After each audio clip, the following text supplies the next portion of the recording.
Assalamualaikum warahmatullahi wabarakatuh. Perkenalkan, nama saya Latifah, dan ini Ibu Siti Jamila. Hai. Kita adalah penyuluh agama Islam Kementerian Agama Kota Yogyakarta.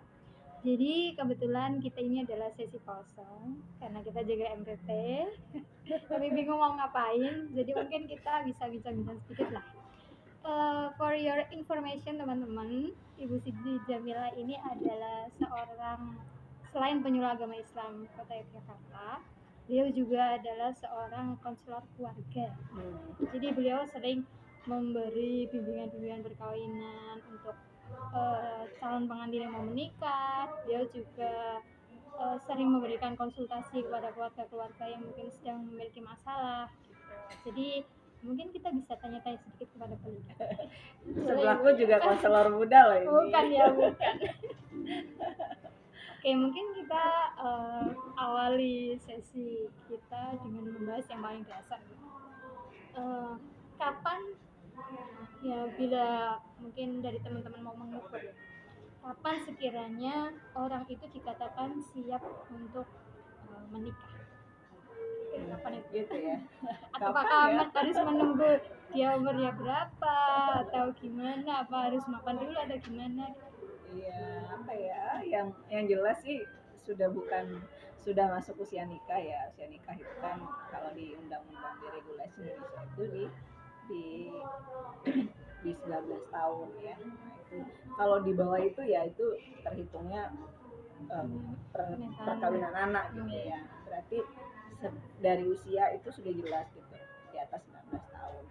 Terus yang kedua, kesiapan berikutnya adalah kesiapan secara finansial itu bukan berarti kemudian dia sudah punya sekian materi, bukan gitu. Tapi dia tahu bahwa gimana sih cara mendapatkan materi gitu, memperoleh materi itu hal yang paling ya juga penting. Tetapi di atas itu semua dia sudah siap secara spiritual, dia menyadari bahwa pernikahan itu sebagai satu sebagai bentuk ibadah yang dilakukan dengan penuh kesadaran dalam perspektif agama. Kalau nggak ada itu akan berat. Jadi betul kata Rasulullah kan melandaskan pernikahan itu ya lidiniha, meskipun mungkin yang lain-lain itu juga penting, tapi di atas semua yang penting itu ada yang sangat urgen dan sangat penting. Pertama, kesiapan secara agama dalam perspektif agama. Terus kesiapan mental. Ada kadang-kadang kita ngerasa saya udah bisa cari duit gitu ya Mbak Eva. Saya udah berpenghasilan gitu. Tapi secara mental belum siap. Indikasinya apa? Dia masih merasa bahwa saya harus dengan menikah saya harus bahagia misalnya gitu ya. Jadi kebahagiaan itu diletakkan sebagai tujuan. Padahal namanya orang menikah itu tidak selalu bahagia gitu, karena pasti kalau kita bicara bahagia itu hal yang menyenangkan, pasti ada banyak hal yang tidak menyenangkan gitu. Kalau ini dipahami sebagai jadi orang jadi horor gitu. Jadi menikah tuh nggak menyenangkan ya. Nggak gitu juga gitu. Mungkin Mbak Eva bisa cerita gimana pengalaman karena sebenarnya kita berangkat dari menikah yang tanpa persiapan secara mental gitu ya, dan akhirnya kita menyadari bahwa ternyata persiapan itu penting banget dan kita perlu belajar sebelum terjun bebas gitu ya. Atau biar nggak terjun bebas, gimana Mbak Eva, sharing dong sedikit. Saya gimana ya, saat itu saya mungkin karena masih sangat muda, belum begitu tahu banyak tentang bagaimana itu pernikahan. Taunya karena ada seseorang yang datang, dan kalau di Al-Quran ya kalau nggak salah, atau di hadis ya saya lupa, pokoknya kalau ada yang datang ya jangan ditolak, mungkin itu memang jodohnya gitu.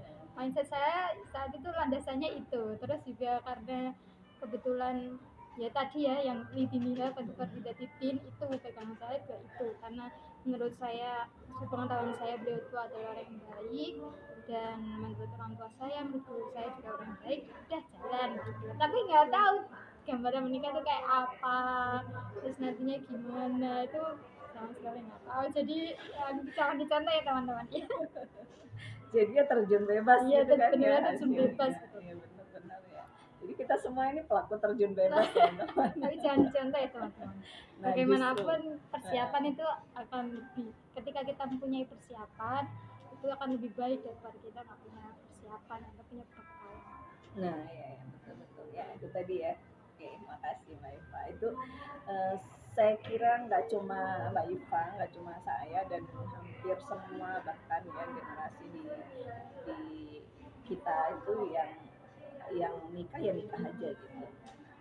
Bukan berarti itu buruk gitu, tapi alangkah baiknya kalau kita punya persiapan, punya kesiapan dan kita belajar dulu gitu, atau paling tidak ketika kita menikah itu kita punya kesadaran bahwa oh saya harus belajar. Karena kalau kita mau kerja itu bayangin gak sih kita sekolah berapa tahun ya, paling tidak 6 tahun, 3 tahun itu sudah 12 tahun, belum lagi kuliah ya 15 tahun, 16 tahun lah ya itu. Kita mau kerja tuh nyiapin kayak gitu itu segitunya gitu bertahun-tahun dan Apalagi untuk menikah apalagi ya. untuk nikah yang kita pakai seumur hidup, long life bareng pasangan dan didik anak. Apalagi ya? Oh iya, kalau terus bagaimana kita sebagai orang yang mungkin tempat untuk ditanya ketika terus menghadapi seseorang yang kok aku mana takut menikah ya, terus gimana itu? Oh iya betul-betul ya. Jadi sekarang ya teman-teman ya Mbak Eva, sekarang lagi trending isu fear of marriage. Jadi ada banyak apa ya pemuda-pemudi apa namanya putra-putri yang sudah di usia menikah itu belum menikah juga gitu. Sebetulnya ada beberapa hal yang mungkin bisa kita potret gitu, kita lihat penyebabnya. Sebetulnya pertama mungkin apakah itu buruk gitu. Nah itu pertanyaannya, apakah itu hal yang negatif gitu. Tergantung sudut pandangnya, tapi ada beberapa hal yang mungkin kita bisa urai gitu ya. Terutama yang merasa bahwa itu suatu ketakutan. Kalau bukan ketakutan sebetulnya nggak masalah gitu. Misalnya saya memang belum siap, saya memang di usia meskipun sudah usia menikah ngerasa belum bisa untuk ke situ, it's okay gitu. Ketika kita bisa menjadikan itu sebagai the best choice gitu, pilihan yang terbaik buat kita saat itu. Tapi kalau itu jadi satu ketakutan yang kemudian membuat kita jadi nggak bisa ngapa-ngapain bahkan, nah itu yang perlu kita antisipasi gitu, pertanyaan itu sih. Jadi kenapa banyak banget fenomena cukup tinggi ya Mbak Iva ya, kalau nggak salah ada di angka hampir 28% apa ya data yang terbaru Di kota atau di nggak di Indonesia? Indonesia Oh, di ya, Indonesia. rilisan di Indonesia masalah itu kalau kalau nggak di 26 hampir 27 ya. Jadi berarti kan persentase dari 100 peristiwa nikah itu berarti ada sekitar 26 atau 27 orang yang kemudian apa dari 100 ya 100 orang itu ada sekian itu yang hampir 30 itu yang nggak mau nikah gitu, bahkan ketakutan. Nah, indikasi yang lain sebetulnya kalau dulu mungkin di angka di usia pernikahan itu sih 25 sampai 30, sekarang lebih mundur lagi di usia 30 sampai 40 bahkan banyak juga yang tidak menikah pada akhirnya gitu. Bukan hanya di only one faktornya karena ketidakmapanan, bukan, banyak juga orang yang tidak mapan tapi kemudian tidak menikah. Tapi ini yang kemudian disebut dengan fear of marriage, ketakutan untuk menikah, karena melihat pernikahan itu sebagai satu horor gitu ya, satu hal yang apa ya, menakutkan gitu. Kenapa kalau ditanya tuh beberapa anak muda kenapa nggak mau nikah gitu, termasuk cerita beberapa teman yang adik bungsunya tuh kemarin beberapa hari yang lalu gitu, teman cerita adik bungsunya itu udah di usia 30 sekian tapi belum mau nikah gitu. Waktu ditanya kenapa nggak mau nikah, karena nikah itu berat, harus kerja keras, harus apa namanya banyak tanggung jawab. Nah itu berarti kan ada fear-nya ya, ada unsur takutnya gitu untuk menikah. Nah ini nih gimana caranya biar kita bisa menyampaikan itu dan kita sadar bahwa menikah itu sesuatu yang apa ya, yang sunnah untuk kita lakukan gitu, dan itu tuh juga mencegah banyak hal gitu ya Mbak Iva ya. Menjauhkan orang dari, pertama ya jelas zina, yang kedua ya kita dengan menikah kita menjadi tenang. Tenang dalam arti bukan gak punya masalah, tapi tenang. Iya, gimana sih tujuan pernikahan itu kan sakinah ya. Iya. Menjadikan kita tenang bersama dengan pasangan. Ada yang tempat kita berbagi, entah seneng, entah nggak seneng, entah suka atau duka gitu. Kalau kesadaran itu muncul, dan tidak menikah pun itu juga pilihan gitu. Jadi orang harus milih gitu, dan apa ya, kita harus memilih yang tentu yang lebih baik. Kalau itu sih gitu sih ya. Jadi itu ya teman-teman, ya walaupun mungkin saat ini dengan takut untuk menikah, mungkin siapa aja di luar sana itu jangan dianggap sebagai oh kayaknya nggak apa-apa gitu, ya mungkin nggak apa-apa, tapi akan lebih baik lagi kalau jenengan itu menikah. Dan di antara tadi manfaatnya ya, kita merasa lebih tenang, terus terhindar dari zina. Ya semua orang pasti memiliki syahwat, semua orang pasti memiliki bidai yang pastinya itu harus di apa ya, disalurkan dengan cara yang benar. Jangan sampai itu berseberangan dengan apa yang bukan cuma norma agama nih, norma sosial, norma psikologi yang memang seharusnya. Terus apa lagi ya? Ada juga analisa gini, durasinya. Ya, dari 11 menit. Nah, ada juga analisa menyampaikan begini ya, kenapa ada ketakutan menikah. Pertama karena memang secara apa ya, secara mental, secara psikologis orang umumnya tidak disiapkan, terutama maksudnya anak gitu ya, sebagai, karena pendidikan utama itu kan pendidikan keluarga ya, the second ya baru pendidikan formal dan seterusnya di luar gitu. Nah, ketika misalnya pendidikan keluarga itu tidak berfungsi dengan baik, gitu, tidak berperan, ayah dan ibu kemudian tidak memberikan contoh bahwa berkeluarga itu sesuatu yang apa ya, yang bernilai ibadah, kemudian orang mengurus keluarga dengan senang hati, itu dengan happy, dengan bahagia, dengan penuh kesadaran, itu akhirnya anak menangkap bahwa oh kalau punya anak itu beban ya gitu.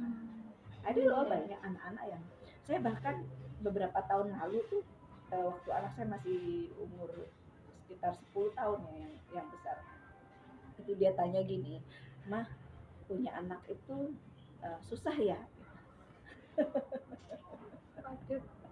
Itu saya kaget gitu, kok bisa nanya gitu ya gitu. Duh, jangan-jangan saya selama ini mengekspresikan, dia menangkap ekspresi bahwa merawat mereka adalah beban gitu. Saya cepet-cepet ini jawab gitu ya. Saya bilang bahwa punya anak itu memang tidak mudah gitu. Merawat anak itu, mengasuh anak itu memang tidak mudah. Bahkan mama berani bilang bahwa itu juga banyak kesulitannya gitu. Tetapi kebahagiaan yang dihadirkan dari apa yang kita lakukan itu jauh lebih besar dari kesulitan yang kita jalani. Jadi saya bilang bahwa punya anak itu membahagiakan, meskipun beberapa hal terlihat sulit dan mungkin memang harus diakui bahwa itu banyak tanggung jawab yang harus dijalankan. Tapi saya tangkap pesannya dan saya sampaikan bahwa di atas semua itu punya anak itu membahagiakan. Terus membahagiakan, jadi ngurus anak itu menyenangkan teman-teman. Menyenangkan, dan tentu itu juga investasi, tidak hanya, kalau investasi di dunia saya tidak sepakat ya, karena mungkin oke, anak merawat orang tua punya kewajiban berbakti, tapi bukan berarti kita merawat anak untuk kepentingan kita agar anak itu melakukan itu bukan gitu. Kalau anak betul, kalau anak berbakti kemudian bisa melakukan itu ya alhamdulillah gitu. Bukan berarti anak-anak yang mungkin tidak bisa melakukan itu tidak berbakti gitu ya. Tapi di atas semua itu ya anak itu adalah investasi kita di akhirat, yang kalau kita tahu tentu salah satu amal perbuatan yang tidak terputus ya, pahalanya itu ya anak yang sholih yang berdoa. Itu sih, jadi apa ya, siapkan mental. Dan bagi ayah dan ibu, bapak ibu yang hari ini mungkin ada anak-anak, punya anak-anak remaja yang menjelang bahkan mungkin masih dari kecil ya, dari kecil kita perlu tanya gitu, besok kalau kamu punya suami, kalau kamu punya suami atau kalau kamu jadi suami atau kamu jadi istri kan ini gini-gini. Jadi itu sudah perlu disonding ke anak-anak bahwa mereka itu tidak hidup secara individual. Mereka hari ini dididik di tempat, di keluarga itu untuk menjadi besok dia akan menjadi suami gitu. Misalnya kalau anak laki-laki, mas kamu harus belajar ini biar besok kalau jadi suami begini. Nah itu kan sounding ya, agar dia sadar, oh iya besok aku jadi suami. Kalau anak perempuan, kamu belajar ini perlu begini, kenapa kamu dilatih begini, karena besok itu kamu bakal jadi istri loh gitu. Jadi itu sudah harus dimunculkan oleh orang tua atau di dalam dalam keluarga gitu, agar anak-anak merasa bahwa tujuan saya itu bertumbuh seperti ini untuk menjalani peran sebagai istri atau suami. Masalahnya itu kadang-kadang orang tua itu luput dari situ gitu. Kadang orang tua ngerasa bahwa kamu harus begini biar besok bekerja begini loh gitu. Besok biar kamu misalnya kuliahnya di sini loh, biar nanti penghasilanmu bisa sekian loh gitu. Itu yang sering dimunculin di keluarga gitu masalahnya. Mendidik anak. Betul, mendidik anak untuk tujuan, apalagi misalnya menjadikan anak sebagai apa ya mbak ya, orang tua merasa dirinya gagal, kemudian anaknya jangan sampai kayak orang tuanya. Jadi dalam konteks yang ini bagus gitu ya, artinya memotivasi lebih baik gitu. Tapi jangan sampai kita menitipkan mimpi kita pada anak. Nah itu kan jadi beban anak. Ya, jadi itu teman-teman, karena kayaknya udah 15 menit tuh, kayaknya udah lama. Walaupun kayaknya masih banyak ya, mungkin kita nanti di sesi selanjutnya. Ya, jadi kalau yang saya tangkap, kalau itu tentang persiapan menikah, yang pasti pertama persiapan mental ya teman-teman. Kita benar-benar harus siap untuk menanggung segala tanggung jawabnya, menanggung segala risikonya. Bukan hanya cuman membayangkan bahagia-bahagianya saja yang dulunya mungkin bersama dengan pacarnya belum bersertifikat halal dan sekarang udah halal, seneng, nggak cuma itu aja ya. Ya memang susahnya banyak, tapi bahagianya juga banyak ya. Jadi jangan lebih banyak ya. 5% susahnya, sisanya bahagianya, mungkin begitu ya. Jadi buat teman-teman yang mungkin sekarang masih ragu untuk menikah atau takut untuk menikah, jangan takut. Ya, yang namanya hidup pasti ada susahnya, ada gampangnya, ada bahagianya. Begitu juga dengan menikah. Tapi semua itu semua susah itu pasti juga ada senangnya. Di setiap masalah juga ada, di setiap masalah juga pasti ada solusinya. Jadi nggak usah takut. La yukallifullahu nafsan illa wus'aha ya.